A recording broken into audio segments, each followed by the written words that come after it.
Biotechnology and its application.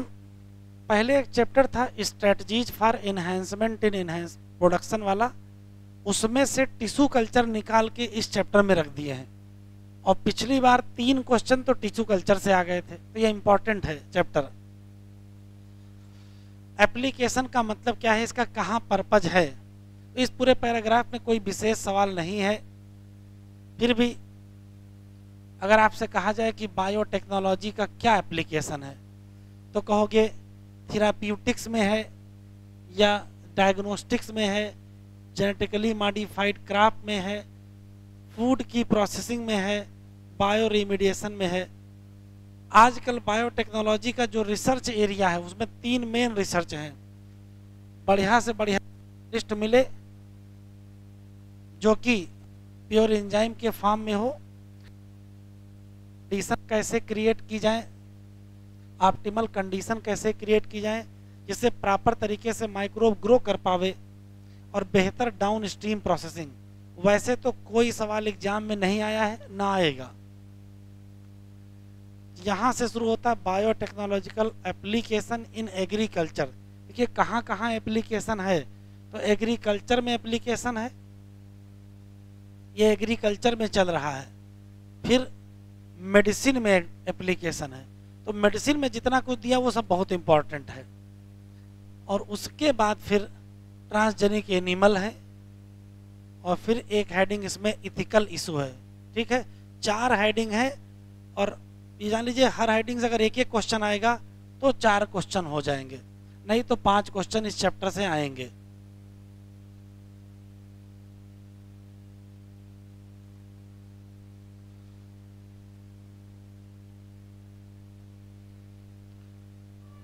Biotechnological application in agriculture, देखो क्या लिखा है। कह रहा 3 ऑप्शन हैं जिससे बढ़ सकता है क्या, फूड का प्रोडक्शन। क्या बढ़ सकता है, फूड का प्रोडक्शन। पहला ऑप्शन है कि एग्रो केमिकल बेस एग्रीकल्चर, मतलब जिसमें केमिकल इंसेक्टिसाइड पेस्टिसाइड वगैरह का इस्तेमाल किया जाए। दूसरा ऑप्शन है ऑर्गेनिक एग्रीकल्चर, और तीसरा ऑप्शन है जेनेटिकली इंजीनियर्ड क्रॉप।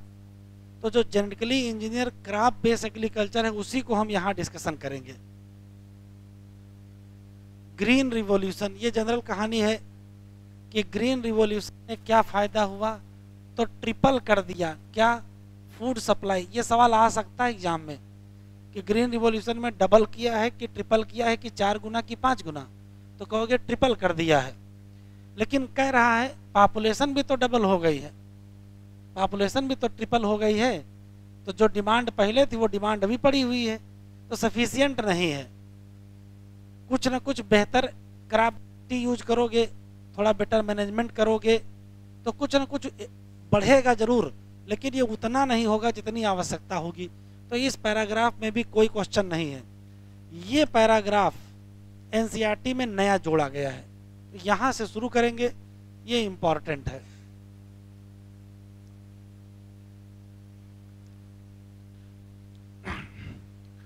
कह रहा है एक टेक्नोलॉजी है जिसका नाम टिश्यू कल्चर है। कह रहा है 1950s में होल प्लांट क्या किया गया, जनरेट कर दिया गया। कहाँ से, एक्स प्लांट। अब ये एक्स प्लांट कौन सी चीज है, तो ये वास्तव में पार्ट ऑफ प्लांट है जिसको ग्रो कराएंगे कहाँ, under sterile condition in nutrient medium. तो फिर से सुन लेते हैं, टिश्यू कल्चर क्या है, तो कहोगे ऐसी कोई भी प्रोसेस जिसमें पार्ट ऑफ प्लांट से होल प्लांट डेवलप किया जा सके, उसी को हम क्या कहते हैं, टिश्यू कल्चर कहते हैं। ठीक, अब सवाल है ये आई कैपेसिटी कहाँ से, पौधा ऐसा कैसे कर पाता है। तो होल प्लांट बनाने की जो कैपेसिटी है, capacity to generate whole plant from cell, या इसको कहते क्या है। इसी साल 2024 वाले पेपर में ये टोटीपोटेंसी आया है। ठीक,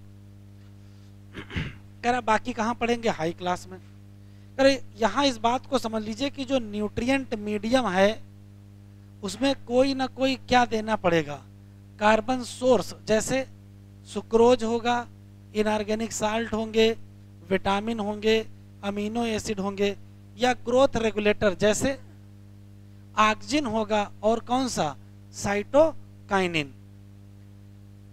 इस हमारे मेथड का बेनिफिट देखो क्या है। तो ये बहुत बढ़िया क्वेश्चन एग्जाम में आ सकता है।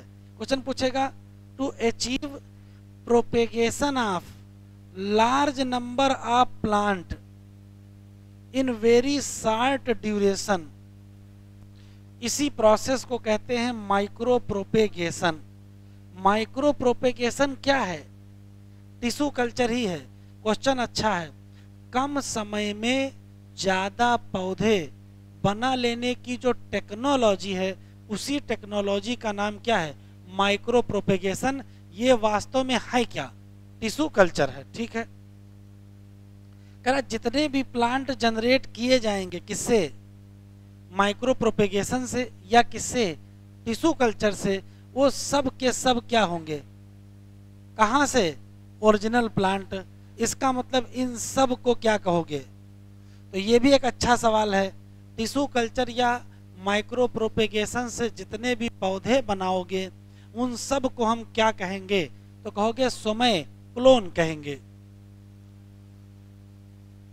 बहुत सारे फूड जैसे टोमेटो है, बनाना है, एप्पल है, इनका कमर्शियल स्केल पे प्रोडक्शन किया जाता है। दिस मेथड का मतलब माइक्रो प्रोपेगेशन। तो यहाँ केवल 4 क्वेश्चन हैं। पार्ट ऑफ प्लांट से पौधा बना लेने को कहते हैं टिश्यू कल्चर, बना लेने की कैपेबिलिटी को कहते हैं टोटीपोटेंसी, कम समय में ज्यादा पौधे बनाने वाले टिश्यू कल्चर को माइक्रो प्रोपेगेशन कहते हैं। और उसमें जितने पौधे बनेंगे वो सब जेनेटिकली आइडेंटिकल होंगे, इस नाते उनको कहेंगे समय क्लोन। यही 4 सवाल हैं, 2 आ गए एग्जाम में इसी साल। एक ऑनलाइन है, ये इस बार आएगा 2025 में, इस बार आएगा क्या, another important application of this method is क्या, अगर रिकवरी करना है क्या, हेल्दी प्लांट का, कहां से, डिजीज प्लांट। अगर प्लांट किससे इन्फेक्टेड है, वायरस इन्फेक्टेड प्लांट से हेल्दी प्लांट को अटेन करने की टेक्निक भी टिश्यू कल्चर है। बस जो एक्स प्लांट यूज करेंगे तो वो क्या होगा, कौन सा, पिकल मेरिस्टेम या एग्जरी मेरिस्टेम, इसी को कहते हैं मेरिस्टेम कल्चर। तो यहाँ क्वेश्चन आपसे पूछेगा कि वायरस फ्री प्लांट किस प्रोसेस से ऑब्टेन करेंगे, तो कहोगे मेरिस्टेम कल्चर। एक क्वेश्चन, मेरिस्टेम कल्चर में मेरिस्टेम कौन सा लोग, तो कहोगे एपिकल मेरिस्टेम और एक्जिलरी मेरिस्टेम, क्योंकि ये दोनों फ्री ऑफ क्या है, virus. Hence one can remove, हम मेरिस्टेम को रिमूव करें, इसको ग्रो कराएं कहाँ, इन विट्रो, तो हमको क्या मिल जाएगा, वायरस फ्री प्लांट मिल जाएगा। Scientist have succeed in culturing the meristem, क्या, बनाना, सुगर केन और क्या, पोटैटो।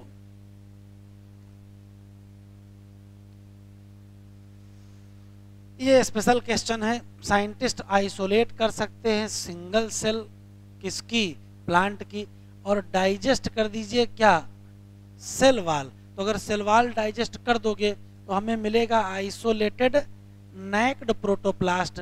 प्रोटोप्लास्ट में सेल वाल तो नहीं होगी, लेकिन बाहर बाहर प्लाज्मा मेम्ब्रेन होगी।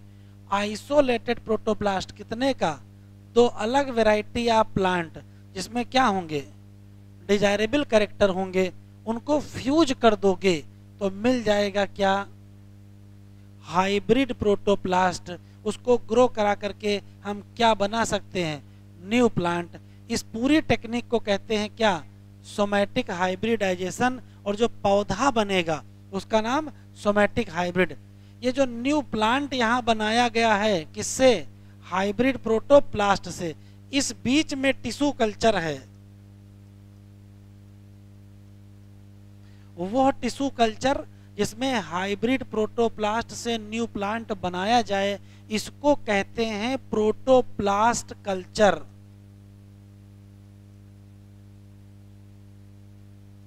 क्या कहते हैं, प्रोटोप्लास्ट कल्चर। तो एक स्पेशल टिश्यू कल्चर का नाम प्रोटोप्लास्ट। ओके, एक स्पेशल टिश्यू कल्चर का नाम मेरिस्टम कल्चर, ठीक है। पौधे का नाम, सोमैटिक हाइब्रिड प्रोसेस का नाम। कह रहा ऐसी सिचुएशन हो कि आप प्रोटोप्लास्ट ले लो, किसका, टोमेटो का, फ्यूज कर दो किसके प्रोटोप्लास्ट, पोटैटो, तो क्या बन जाएगा, न्यू हाइब्रिड प्लांट बनेगा जिसमें कुछ करेक्टर टोमेटो के और कुछ पोटैटो के, ठीक है।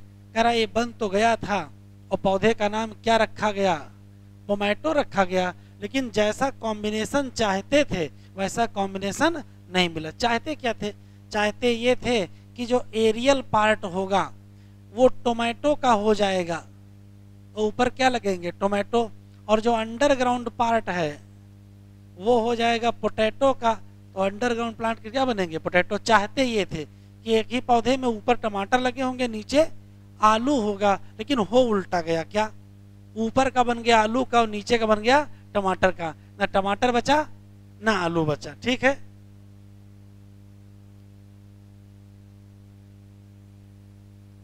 तो ज्यादा बड़े सपने नहीं देखने चाहिए। कह रहा है कि अगर हम किसी पर्टिकुलर क्रॉप में कुछ जेनेटिक मॉडिफिकेशन कर देंगे तो मिनिमाइज कर लेंगे क्या, यूज ऑफ फर्टिलाइजर या केमिकल। यहाँ से टेक करोगे कुछ प्लांट, कुछ बैक्टीरिया, कुछ फंजाई, कुछ एनिमल जिनका जीन क्या कर दिया गया, तो जैसे अल्टर कर दोगे वैसे इनका नाम जेनेटिकली मॉडिफाइड ऑर्गेनिज्म हो जाएगा, तो जीएमओ कहेंगे।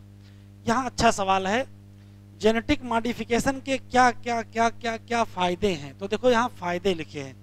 पहली बात तो बनाओगे क्रॉप को टॉलरेंट टू, चाहे वो कोल्ड हो, चाहे ड्रफ हो, चाहे साल्ट हो, चाहे हीट हो। दूसरा, रिड्यूस करोगे डिपेंडेंसी किस पर, क्योंकि क्या डेवलप कर दोगे, पेस्ट रेजिस्टेंट प्लांट डेवलप कर दोगे। फिर रिड्यूस करोगे क्या, पोस्ट हार्वेस्ट लॉस, फल पकने के बाद जो जल्दी खराब हो जाते हैं वो जल्दी खराब नहीं होंगे। Increase efficiency of mineral usage, जितने मिनरल मिट्टी में पड़े हैं पौधा सारे एब्जॉर्ब ही नहीं कर पाता है, तो अगर ऐसा कोई जीन उसमें डाला जाए कि वो एब्जॉर्ब कर पाए तो फर्टिलाइजर कम डालना पड़ेगा, जिससे क्या होगा, prevent easily exhaustion of fertility. और इनहेंस क्या, न्यूट्रिशनल वैल्यू, जैसे क्या बनाया गया, गोल्डन राइस बनाया गया जिसमें क्या था, विटामिन बी। इसका जीन जानते हो कहां से लिए थे, डैफोडिल से। इसका जीन कहां से लिए थे, डैफोडिल से। ये आया हुआ सवाल है, नीट में एक बार आ चुका है। साथ में क्या बनाओगे, टेलर मेड प्लांट। दर्जी नहीं है, टेलर मेड प्लांट का मतलब ऐसे पौधे जो मैन मेड हो, जो कहाँ यूज हो, इंडस्ट्री में यूज हो, उनको क्या कहते हैं, टेलर मेड प्लांट। ये पहला एप्लीकेशन शुरू हुआ, जैसे क्या बनाना है, बीटी क्रॉप बनाना। तो एक लाइन का कॉन्सेप्ट है, समझ लीजिए। बैसिलस thuringiensis नाम का बैक्टीरिया, उसके पास एक जीन है जिसको बीटी टॉक्सिन जीन कहते हैं, वहां से टॉक्सिन बनता है, उसको बीटी टॉक्सिन कहते हैं। यदि ऐसा कुछ किया जाए कि बैसिलस thuringiensis से बीटी टॉक्सिन जीन आइसोलेट कर लिया जाए और किसी क्रॉप प्लांट में इंट्रोड्यूस कर दिया जाए, तो क्रॉप प्लांट के अंदर बीटी टॉक्सिन बनने लगेगा। जब उस कोई इंसेक्ट उस पर्टिकुलर क्रॉप की लीफ या रूट या स्टेम को फीड करेगा तो इंसेक्ट मारा जाएगा। यही पूरा कॉन्सेप्ट है किसका, बीटी क्रॉप का या बीटी। अब कॉटन में इंट्रोड्यूस कर दिए तो क्या कहोगे, बीटी कॉटन। जिसमें इंट्रोड्यूस करोगे उसका नाम वो बीटी रख दोगे। चलो भाई बीटी क्रॉप बना लिया जाए। एक बढ़िया एप्लीकेशन है बायोटेक्नोलॉजी का, जहां प्रोडक्शन करना है किसका, पेस्ट रेजिस्टेंट प्लांट का। डिक्रीज कराना है क्या, अमाउंट ऑफ पेस्टिसाइड यूज। कैसे, तो होगा क्या कि जो बीटी टॉक्सिन है वो कौन बनाएगा, बैसिलस thuringiensis। शॉर्ट फॉर्म में बीटी लिखोगे तो उसके पास क्या पाया जाएगा, बीटी टॉक्सिन जीन पाया जाएगा। इस जीन को क्लोन करा लो, कहाँ से, और इसको कहाँ पहुंचा दो, प्लांट में। तो वहां क्या डेवलप हो जाएगा, resistance to insect without need for, क्योंकि अब इंसेक्टिसाइड की आवश्यकता नहीं होगी। ऐसी किसी भी प्रोसेस को कहेंगे क्या, बायोपेस्टिसाइड। तो बायोपेस्टिसाइड या बायो इंसेक्टिसाइड प्लांट डेवलप करेंगे। जैसे काटन में तो बीटी काटन, कार्न में तो बीटी कार्न, राइस चाहे चाहे इंटर कर दो, उससे कोई मतलब नहीं, यहाँ बीटी काटन की बात है। याद रखना कुछ स्ट्रेन किसकी, बैसिलस थुरिंजिएंसिस की, एक बनाएंगी प्रोटीन जो मार देगी किसको, इंसेक्ट को। जैसे ये बहुत इंपॉर्टेंट है, इसका एग्जामिनर ने इस्तेमाल करके क्वेश्चन एक पूछ लिया। क्वेश्चन पूछेगा टोबैको बड वर्म इंसेक्टा के किस क्लास का है, तो कहोगे लेपिडोप्टेरा का है। और आर्मी वर्म भी किसका है, तो जो लेपिडोप्टेरा का होगा उसका नाम लेपिडोप्टेरन कहते हैं। जैसे कोई केजीएमसी में पढ़ता है तो उसको नाम क्या के अपने आप जॉर्जियन लगा लेता है, जॉर्जियन, ठीक है। तो वैसे यहाँ आर्मी वर्म और ये दोनों लोग कहाँ के हैं, लेपिडोप्टेरा का है, तो अपने नाम के क्या लगा लिए, लेपिडोप्टेरन्स। ऐसे देखो ये आया हुआ है नीट में, सिलोप्टेरन को मारेंगे जैसे बीटल, और डिप्टेरन को मारेंगे जैसे फ्लीज और मॉस्किटो। तो ये अच्छा सवाल एग्जाम में आएगा, कुछ भी मैचिंग में भी आ सकता है, क्योंकि सवाल 3-4 तो पूछने ना पूछेगा, इसमें से कौन सिलोप्टेरन है, कौन डिप्टेरन है, कौन लेपिडोप्टेरन है, तो आप बताइएगा। फिर बैसिलस थुरिंजिएंसिस ने जो प्रोटीन बनाई थी वो पर्टिकुलर फेज में बनाई थी, इसमें टॉक्सिक इंसेक्टिसाइडल प्रोटीन होती है। कह रहा ये नहीं मारता है किसको, बैसिलस को। और क्वेश्चन आगे वाई लिखा है, वाई लिखा है इसका मतलब है यहाँ क्या बनेगा, एसेशन रीजन बन जाएगा। तो रीजन देखो लिखा है कि जो बीटी टॉक्सिन बनी थी वो कैसी थी, इनएक्टिव थी, लेकिन एक बार ये इंसेक्ट इसको इंजेस्ट कर ले तो ये कैसे कन्वर्ट हो जाएगी, एक्टिव। कहाँ, तो कहो गट में, किसके नाते, एल्कलाइन पीएच ऑफ गट। क्यों, क्योंकि वो सॉल्युबलाइज कर लेगा क्रिस्टल को। एक बार टॉक्सिन एक्टिव हो गया तब ये बाइंड कर लेगा किससे, सरफेस ऑफ। जल्दी में न रहिएगा, ये मिड गट है, फोर गट में मत जोड़ दीजिएगा ना, हाइंड गट में जोड़िएगा, क्योंकि सब साल कुछ न कुछ पूछ ही चुका है, तो इसी में बाल की खाल निकालेगा। तो मिड गट याद रखना, फोर गट नहीं रखना है। एपिथेलियल सेल और क्रिएट करेगा क्या, पोर। तो सेल की क्या हो जाएगी, स्वेलिंग, अंततः सेल किलिसिस। अब मिड गट की अगर सेल टूट गई है तो फिर अंततः इंसेक्ट की क्या हो जाएगी, डेथ हो जाएगी। चलो अब सवाल यह है कि बीटी टॉक्सिन का जो जीन बैक्टीरिया से आइसोलेट करोगे वो किस क्रॉप में, तो कई क्रॉप में जैसे कॉटन या ईटीसी में करोगे। अब सवाल यह है कि चॉइस कौन सा जीन लोगे, कौन सा जीन लोगे, ये किस बात पर डिपेंड करेगा। तो ये दो चीजों पर डिपेंड करेगा, एक क्रॉप कौन सी है और एक पैथोजन कौन सा है। तो देखो लिखा है डिपेंड ऑन, किस पर, और किस पर डिपेंड है, टारगेट पेस्ट पर। क्योंकि जो बीटी टॉक्सिन है उसका नेचर क्या है, इंसेक्ट ग्रुप स्पेसिफिक होता है। टॉक्सिन कोड बाय ए जीन, नाम क्या है, क्राई1AC, इसको सामान्यतः क्राई कहते हैं। Number of them, for example देखो प्रोटीन अगर बने कहाँ, क्राई1AC और क्राई2AB से बने तो किसको कंट्रोल करेगा। लेकिन अगर फर्स्ट AB कर दिए तो क्या कहोगे, कार्न बोरर। ये याद रखिएगा, कुछ न कुछ एग्जाम में आएगा जरूर।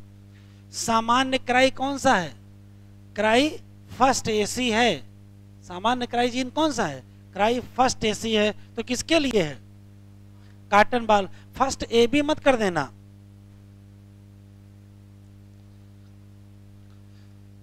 देखो ये भी बहुत इंपॉर्टेंट हेडिंग है, यहाँ जितना लिखा है एग्जामिनर उतना यूज कर लेगा। एक लाइन का कॉन्सेप्ट है, पहले वो सुन लीजिए। मान लेते हैं कि ये कोई पर्टिकुलर प्लांट है जिसमें कोई पैथोजन इंटर करता है और ये पैथोजन मल्टीप्लाई करता है। तो जब मल्टीप्लाई करेगा तब फिर कुछ ना कुछ तो नुकसान पहुंचाएगा। अगर ये सेल चाहती है कि अपने आप को किससे बचा ले, तो पैथोजन को क्या ना करने दो। अच्छा, मल्टीप्लाई कैसे करता वो देखो। तो पैथोजन हमेशा करता क्या है कि जो डीएनए है उससे बनाएगा आरएनए, स्पेशली कौन सा, और फिर उससे क्या बनेगी, तभी तो ग्रो करेगा। ये तो कुछ ऐसा कर दिया जाए कि इसके एमआरएनए से प्रोटीन ना बनने दिया जाए, कुछ भी करके जुगाड़ निकाल करके। तो अगर प्रोटीन नहीं बनने दोगे तो इसको कहते हैं साइलेंसिंग ऑफ एमआरएनए। तो ये जो पेस्ट रेजिस्टेंट प्लांट डेवलप किए जा रहे हैं जिसमें आरएनए इंटरफेरेंस का फिनोमेना है, इसमें ओवरऑल कॉन्सेप्ट यही है, एक लाइन का कॉन्सेप्ट। आरएनए इंटरफेरेंस का फिनोमेना किस कॉन्सेप्ट पे काम कर रहा है, तो कहोगे साइलेंसिंग ऑफ एमआरएनए करना है। अब साइलेंसिंग करेंगे कैसे ये मैंने अभी नहीं बताया है, लेकिन बेसिक यही है कि पैथोजन को मल्टीप्लाई नहीं होने देना है, क्या करके, पैथोजन की प्रोटीन नहीं बनने देना है, क्या करके, साइलेंसिंग कर देना है किसको, एमआरएनए। मतलब एमआरएनए से प्रोटीन ना बनने दो। अब क्या करोगे वो यहां समझेंगे भी, देखेंगे।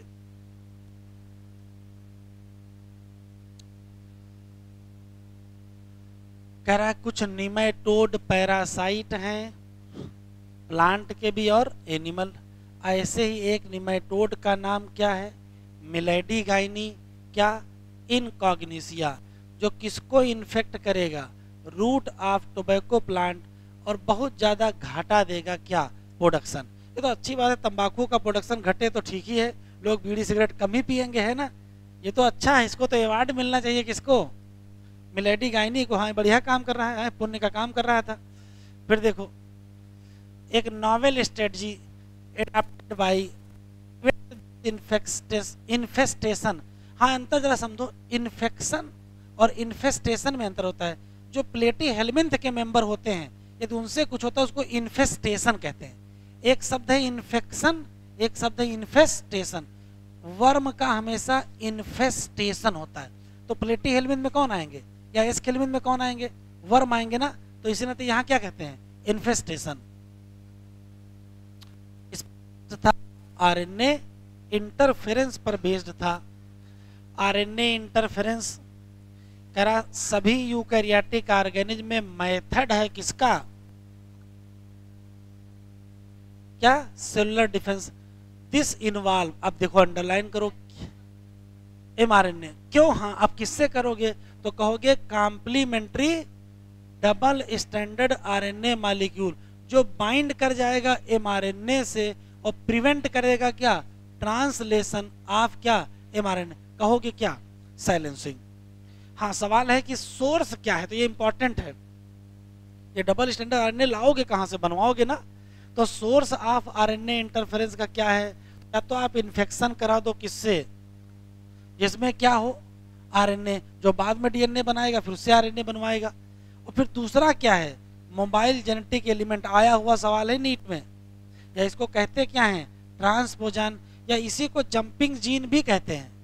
तो ट्रांसपोजान या जंपिंग जीन, ठीक है, ट्रांसपोजान या जंपिंग जीन जो रेप्लिकेट करते हो किसके थ्रू, तो या तो वायरस ढूंढ के लाओ जिसके पास क्या हो, आरएनए, उससे ये काम करवा लो, या तो जंपिंग जीन ट्रांसपोजान ढूंढ के लाओ और फिर उसको इंट्रोड्यूस कर दो।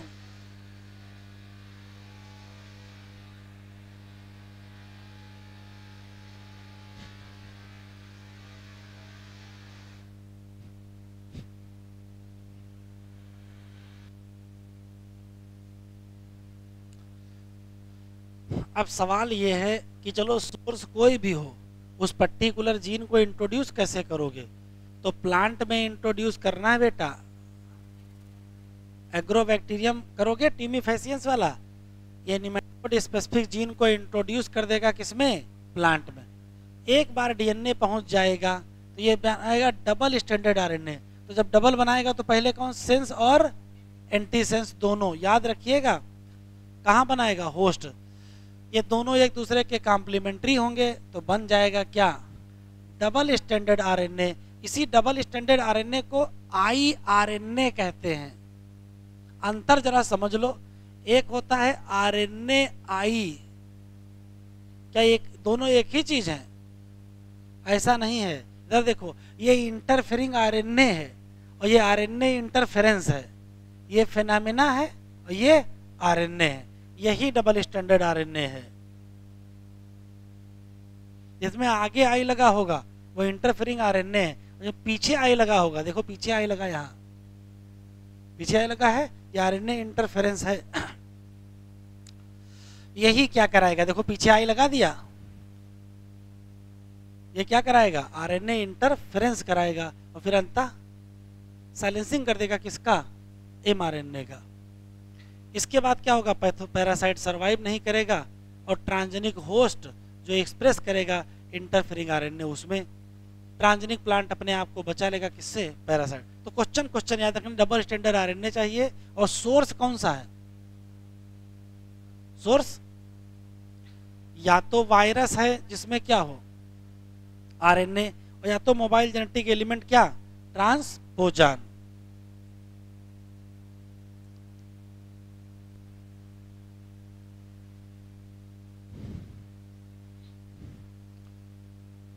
Recombinant DNA technological procedure made immense impact on health care। दुनिया भर की कहानी इसमें लिखी है।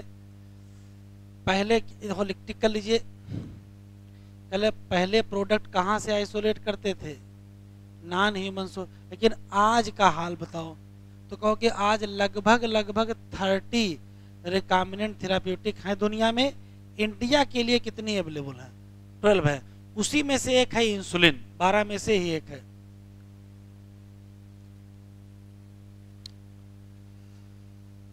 कह रहा अगर एडल्ट आंसेट डायबिटीज है जो इंसुलिन की कमी से होती है, उसमें रेगुलर इंटरवल पर क्या लेना पड़ता है, इंसुलिन। कह रहा अगर इंसुलिन ना हो तो क्या होगा, तो होगा क्या, इंसुलिन आइसोलेट कर लेंगे कहाँ से, अदर एनिमल से। लेकिन अगर अदर एनिमल से आइसोलेट करोगे तो बताओ काम करेगी कि नहीं, तो कह रहे हो काम तो करेगी, इसमें कोई शक नहीं है, लेकिन एक और समस्या पैदा करेगी, क्या, इम्यून रिस्पांस भी दे देगी, क्योंकि दूसरे की प्रोटीन है ना। इसका हल क्या है, कह रहा कोई ऐसा तरीका है कि बैक्टीरिया हो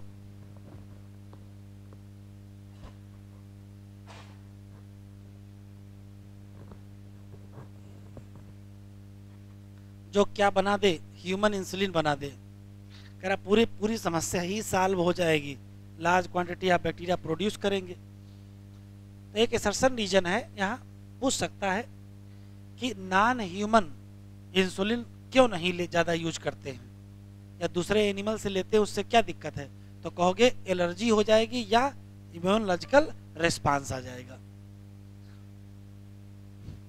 पहले कहाँ से इंसुलिन निकालते थे, insulin use for diabetes was earlier extracted from pancreas, कहाँ, slaughtered cattle and pig. Insulin from animal source कर सकती है, एलर्जी कर सकती है या कोई और रिएक्शन कर सकती है।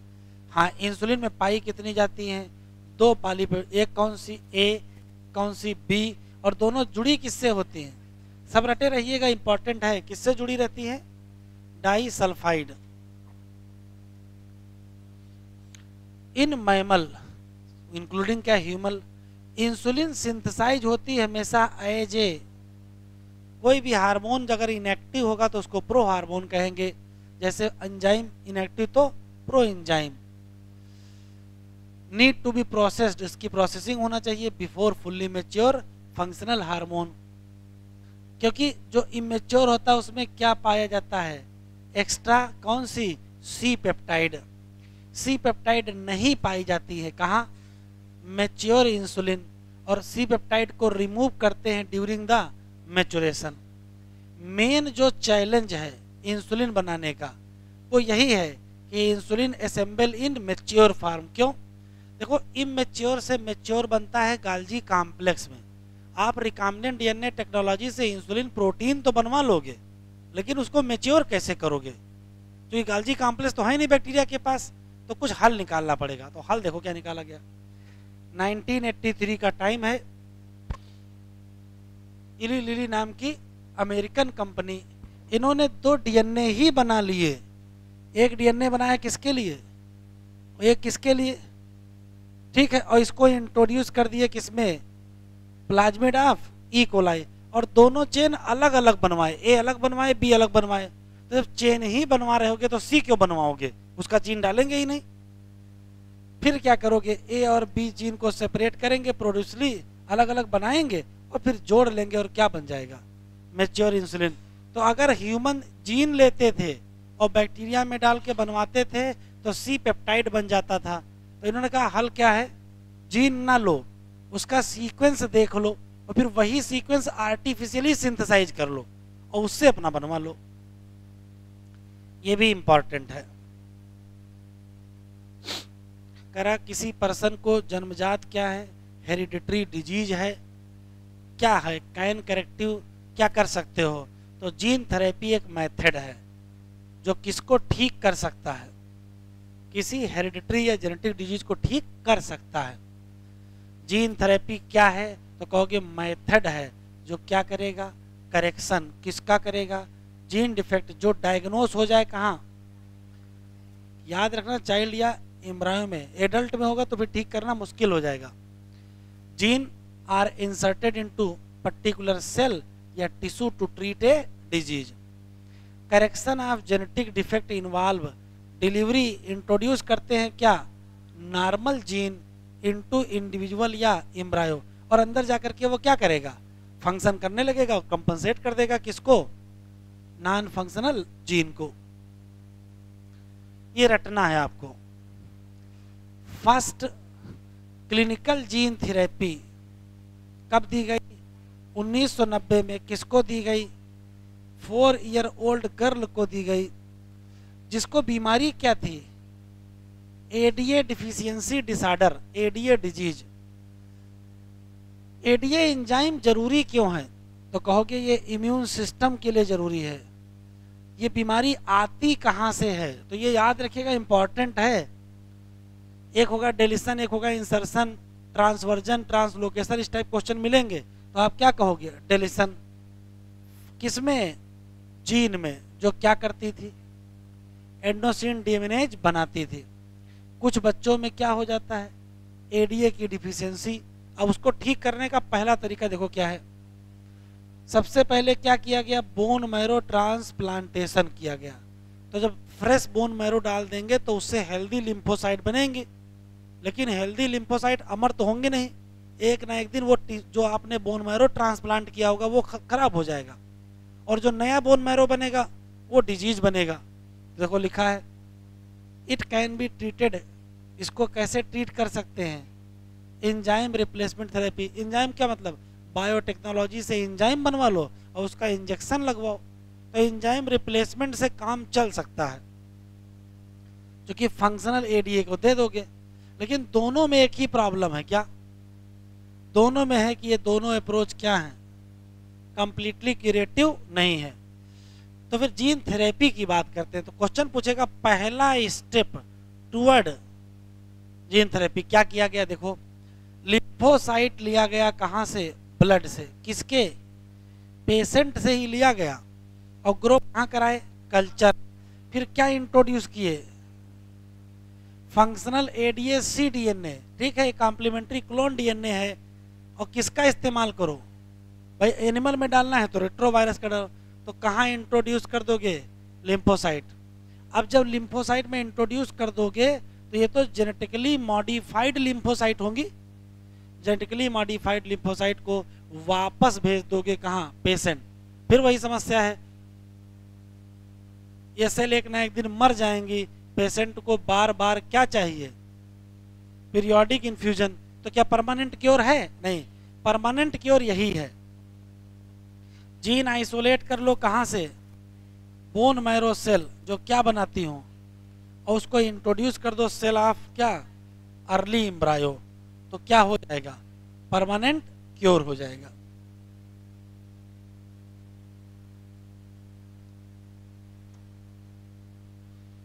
मॉलिक्यूलर डायग्नोसिस,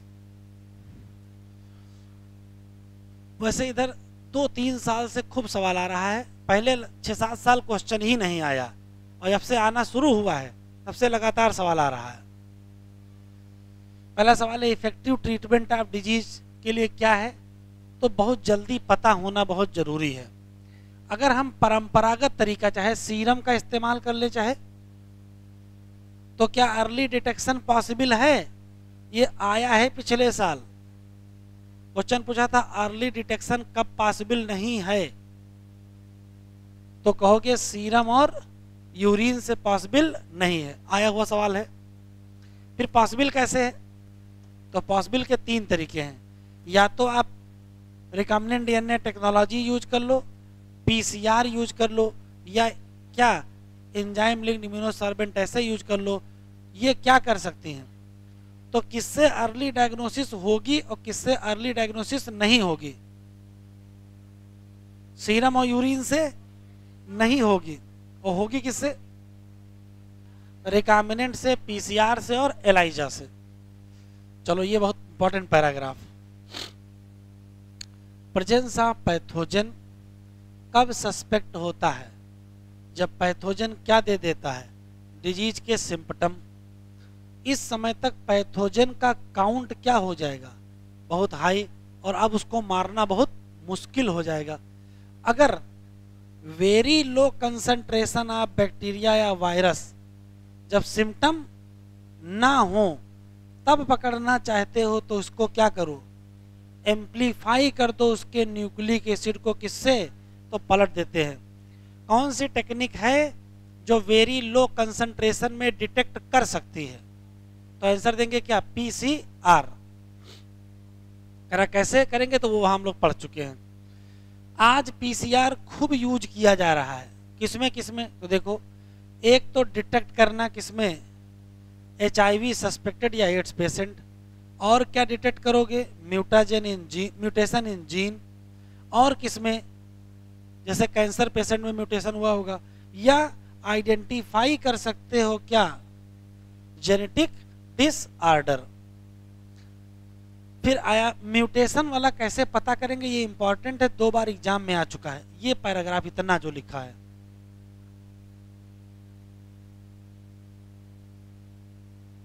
इंपॉर्टेंट याद रखेंगे। सिंगल स्टैंडर्ड, चाहे क्या ले लो, चाहे क्या ले लो, टैग किससे करो? Radio active. तो कहोगे क्या? तो आया हुआ सवाल है, प्रोब क्या है? तो कहोगे सिंगल स्टैंडर्ड है, चाहे क्या ले लो, और चाहे क्या ले लो? आरएनए। और इसको हाइब्रिडाइज करो। किसको? उस डीएनए को जिसमें आपको म्यूटेशन ढूंढना हो। उसके बाद डिटेक्ट किससे करोगे? टेक्निक नहीं भूलेंगे, ऑटो रेडियोग्राफी। कहाँ यूज की गई थी? और ये ऑटो रेडियोग्राफी कहीं और यूज की गई है? मॉलिक्यूलर में, जहां phosphorus, radio active phosphorus sulphur use किया गया है।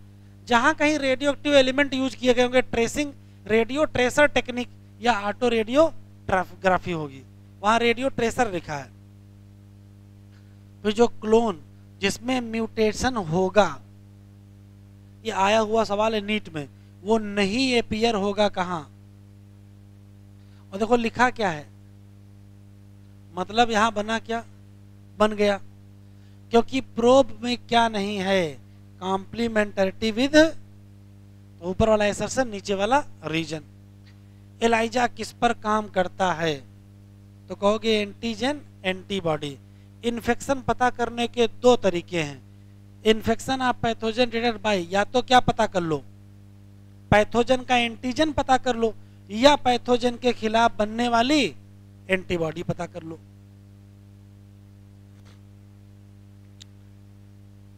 यह हेडिंग है, खूब क्वेश्चन दे रही है।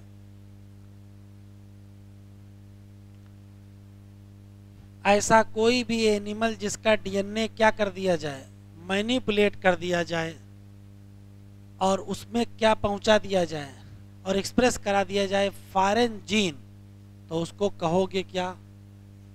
तो किसी का जीन मैनिपुलेशन कर दो, जीन इंट्रोड्यूस करा दो, एक्सप्रेस करा दो, तो उसको कहोगे ट्रांसजेनिक एनिमल। जैसे रैट है, रैबिट है, पिग है, सीप है, काऊ है, फिश है, कुछ भी। 95% क्या है? तो कहोगे ट्रांसजेनिक माइस। ये दूसरा इंपॉर्टेंट सवाल। तीसरा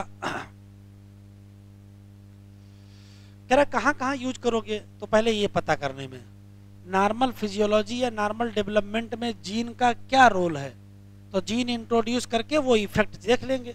जैसे लिखा है transgenic animal design to allow the study to how gene and how they affect the normal function. जैसे किसकी complex factor involve in growth, जैसे ये टिक के लिए इंपॉर्टेंट है।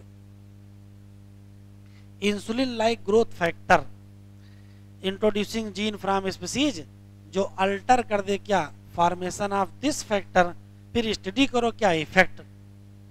ऐसे ही और क्या कर सकते हो, तो डिजीज की भी स्टडी कर सकते हो। जैसे इस प्रकार से डिजाइन करते हैं कि हम लोग समझ सकें how gene contribute the development of disease. कैसे इनको मॉडल की तरीके से यूज करते हैं फॉर ह्यूमन डिजीज। एग्जाम में आ सकता है, क्वेश्चन पूछेगा आज हमारे पास कौन कौन से ट्रांसजेनिक मॉडल हैं, तो देखो हैं कौन से, तो हमारे पास कैंसर का मॉडल है, ठीक है, रूमेटॉइड आर्थराइटिस और एल्जाइमर डिजीज का मॉडल है, ठीक है। तो ये इंपॉर्टेंट एग्जाम में आ सकता है। बायोलॉजिकल प्रोडक्ट,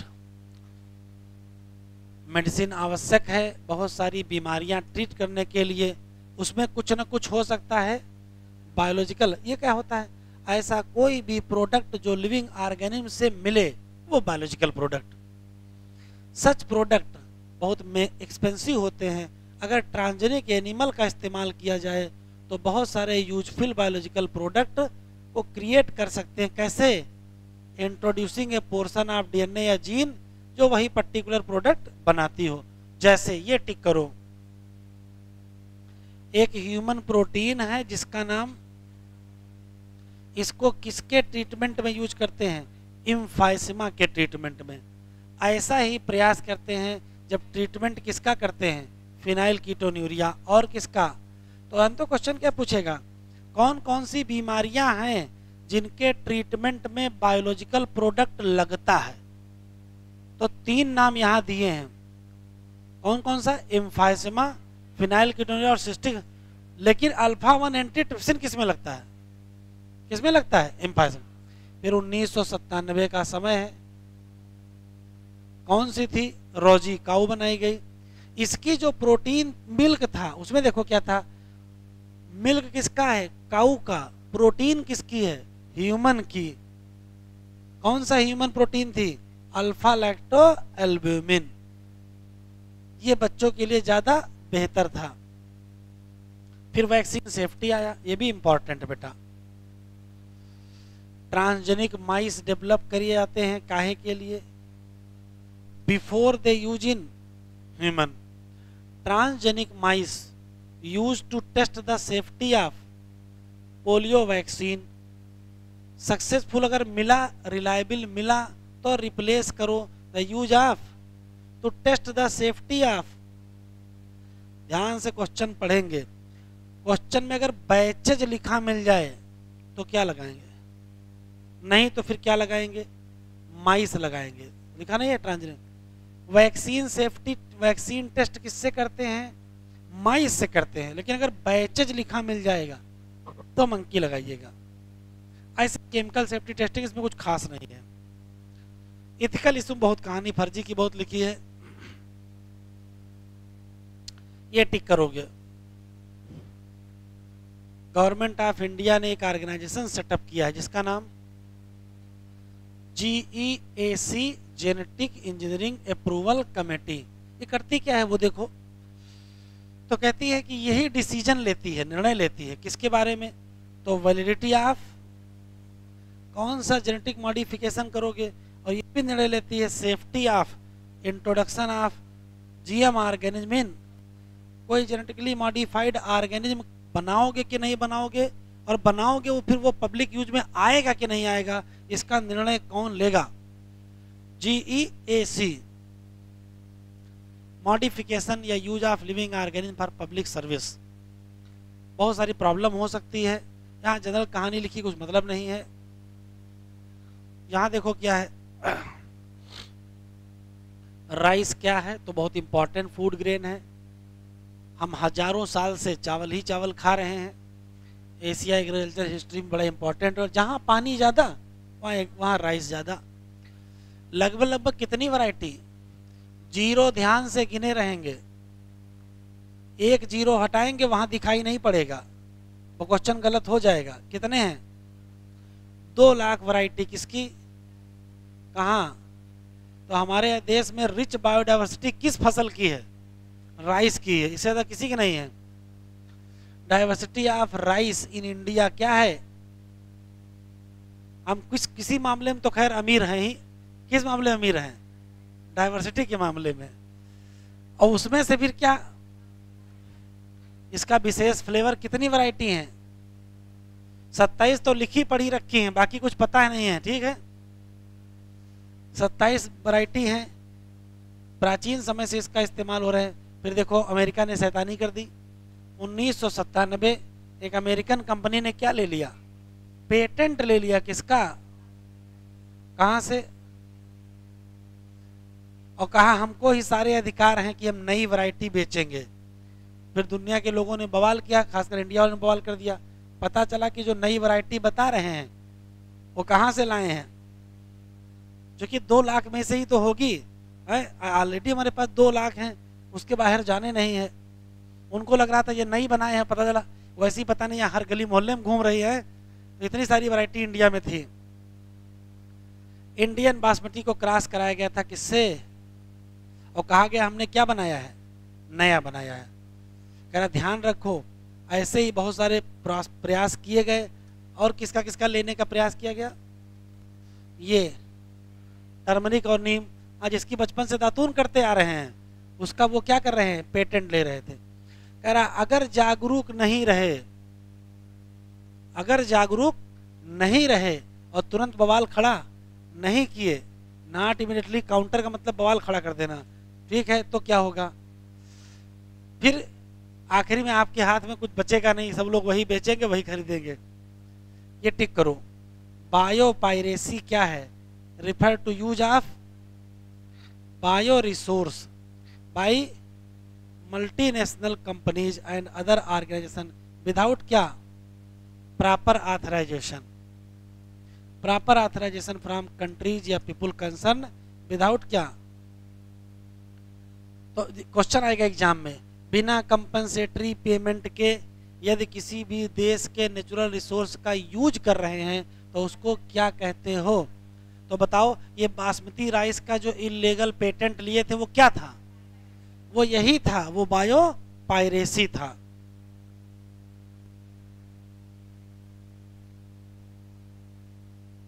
और इसमें कोई क्वेश्चन, एक क्वेश्चन बायो पायरेसी का है, एक ये बासमती वाला है, एक ये GEAC वाला है। ये याद रखिएगा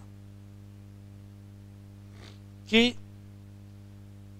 उस देश से और उस देश के लोगों से अगर बिना कंपनसेशन पेमेंट के अगर आपने कुछ यूज किया तो क्या कहोगे, बायो पायरेसी। एक ये क्वेश्चन है, इंडियन पार्लियामेंट ने कौन सा अमेंडमेंट, 2nd अमेंडमेंट किया है, जिससे इस बात को ध्यान रखा गया कि कोई जो नई समस्याएं आ रही है और इमरजेंसी प्रोविजन के लिए किस है। चलो कम से कम मिनिमम मुझे लगता है 4 क्वेश्चन तो एग्जाम में आएगा। इसकी समरी में कोई विशेष सवाल है नहीं, जहां कोई अलग से सवाल नहीं है। 3 चैप्टर बचे हैं, एक कल पढ़ा देंगे या कल ही 2 पढ़ा देंगे, ठीक है, क्योंकि छोटे छोटे चैप्टर है, फिर एक दिन में खत्म कर देंगे, मतलब परसों मंडे या संडे को खत्म कर देंगे, ठीक है।